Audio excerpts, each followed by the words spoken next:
Let's also listen. I'll give my take after this. Many of these PDP politicians are anywhere belle-faced politicians. Now they are hungry for jobs in APC. As we discuss the wave of defections that has sparked concern among opposition leaders about their political footing ahead of the 2027 general elections, a former spokesperson for Atiku Abubakar, Segun Sowunmi, has expressed a willingness to work with President Bola Ahmed Tinubu if appointed to a position.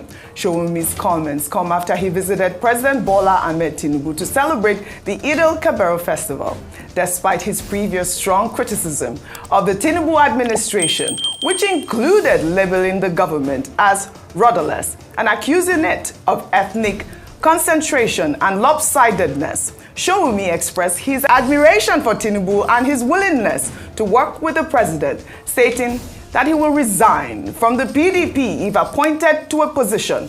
Sowunmi made the comment on live television, but was quickly reminded how he condemned the Tinubu administration, including the appointment of Daniel Buala. Let's take a look. Because I dislike. This is you, Mr. Yes, I'm telling you, I criticized Daniel Buala when he moved on to the other side. I didn't. You did. No, listen. You called him a tongue. You called him several names. I never did. Right on this program, you did. No. I dare say you did. Okay. If I knew you were going to deny it, I would have brought it. Listen, what I said.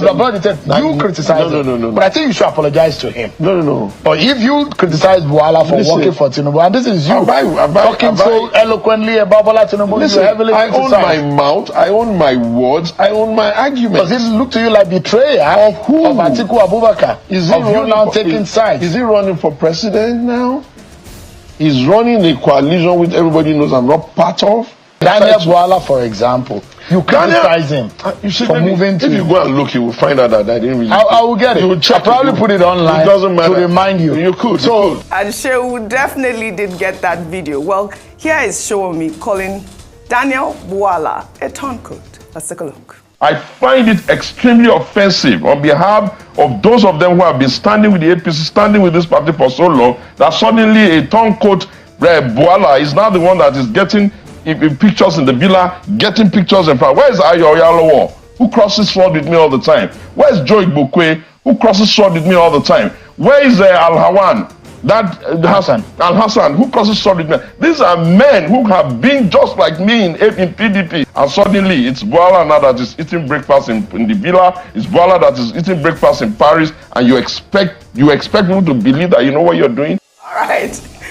Well, you know what I say always, the internet never forgets. And we are seeing these defections, which he actually condemned in that particular video. And we see him in the picture. Let me take Daniel Buala's tweet. He was really happy. He wrote, "Vindicated. I am happy that I led the mass exodus. We move. Now on to the next one. Stay tuned." I mean, he is actually really, Segun Sowunmi here.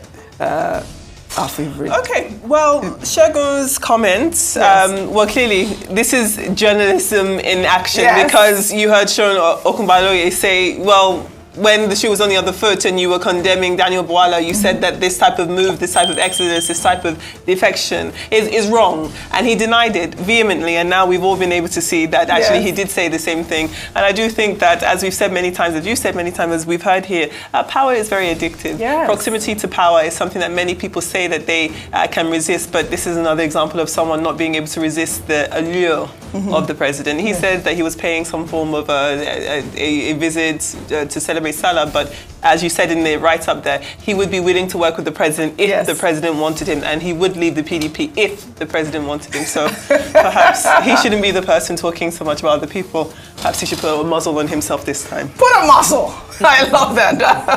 Our favorite Niger wife. I think it's just another perfect example of elite politics in action, which is that how does this affect the price of garri, the price of bread, the exchange rate for the common man? And to be honest, this is a season of governance. It's a bit disappointing that our attention continues to be shifted towards this game of, shall I call it, musical chairs that's happening between the parties and with the political elite, and the issues that are being trivialized in the process.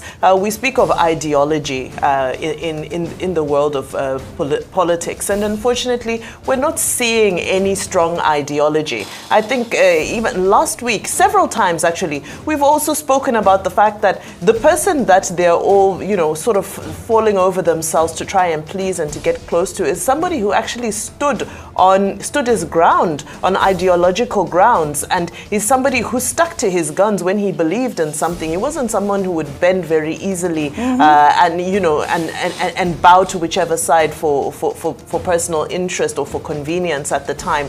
So again, for me, I think the biggest calamity here is the fact that this is June 2025. Yes. We're trying to focus on governance and issues relating to governance, but as the elite likes to do, the elite are more concerned about their stomach infrastructure and how things can benefit them and their families directly. And as journalists, it's important for us to continue to shift the focus back to governance. I'd love to know what his thoughts are on the current economic situation in the country. And that's why I said I particularly loved, Aline Dume's comments about the APC summit, which was supposed to focus on what they have achieved, policies. This sort of conversation is what Nigerian people need to hear, what the administration has been doing so far, instead of these sort of endorsements and conversation about race to 2027.